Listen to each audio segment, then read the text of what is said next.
Hi, this is Heather with Keep It Simple Social Media, and in this video, we're going to look at the new Instagram dashboard for businesses. So you can look at your analytics and see how your account is performing. So let's go ahead and open up Instagram.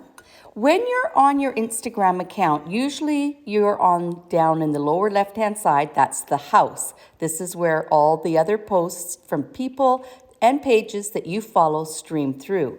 But what you want to do is click on your name over on the right-hand side and go to your main wall. Now, this is where all your posts can be found. What you're looking for is View Professional Dashboard. Go ahead and click on the blue View Professional Dashboard. And this is going to take you into the brand new dashboard for looking at all your analytics and tracking your performance on Instagram.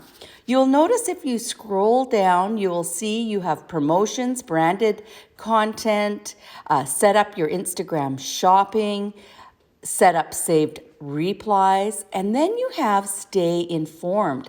Now in here, this is Instagram giving you some help showing you how to create content, how to boost your audience's engagement, understanding Instagram insights and ads, and how to create an Instagram shop. So if you are a business that wants to start selling your products online utilizing Instagram, then that is a very good blog post that you're going to want to read. Now let's scroll back up to the top and let's look at See All Insights. So right underneath Track Your Performance, you will see more analytics by clicking on See All Insights.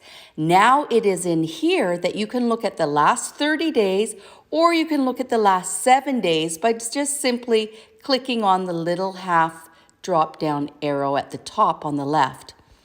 But if we scroll through, we can get an overview on how our account is working. We can look at our reach, we can look at our content interactions, and we can look at our audience. We can click See All for your audience and get a general idea of the cities, the age, and different demographics that might help you understand who your audience is, thereby allowing you to create content that is specialized exactly for those type of people that are following you. If you just scroll and look at the different content that you've shared, you have all your posts, you have your stories, and you have your Instagram videos, and even reels would show up in here and guides if you were doing them. So you see, just by going in and having a look at how your account is performing, it can help you stay on track and make sure that you're always growing and getting better and better with your Instagram account. I hope that this quick little tutorial helps you with your Instagram. Remember, keep it simple.